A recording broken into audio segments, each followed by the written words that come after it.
लोकर तयार करण्यासाठी ओळखला जातो. लोकर कशाचं काढतात सांगा मला. गाय. लोकर गाईचं असते का? शेळीचं नसते, गाईला नसते लोकर. मेंढीला काय असते? लोकर असते. गाईच्या समूहाला काय म्हणतात? कळप. गाईच्या समूहाला काय म्हणतात? यापैकी कोणता पक्षी उडू शकत नाही? शहामृग पक्षी उडू शकत नाही. लहान घोड्याला काय म्हणतात? घोड्याच्या पिल्ल्याला शिंगरू म्हणतात. यापैकी कोणता पक्षी अंडी घालतो? कबूतर अंडी घालतो का?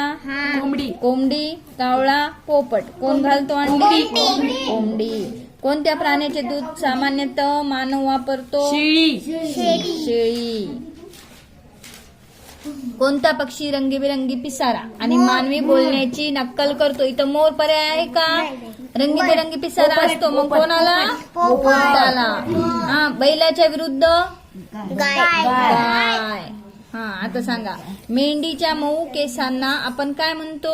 लोकर. खालीलपैकी कोणता प्राणी विशेषतः अंडी घालतो? कोणता प्राणी घालतो? मांजर, कुत्रा, कासव, ससा.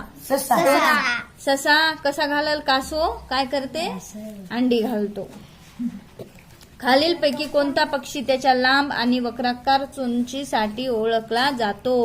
कोणता पक्षी? रॉबिन. कोणता प्राणी मनुष्याचा सर्वात चांगला मित्र म्हणून ओळखला जातो?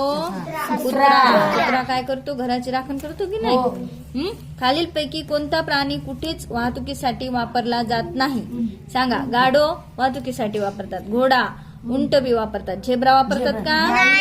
नाही. पक्ष्यांच्या गटाला काय म्हणतात? पक्ष्यांचा एवढा मोठा उडू लागला काय? थवा. कोणत्या प्राण्याला वाळवंटातील जहाज म्हटले आहे? उंट वाळवंटात असतो. शेतीमध्ये शेतात नांगरणी करण्यासाठी कोणत्या प्राण्याचा वापर करतात? बैल. हे माहिती आहे तुम्हाला?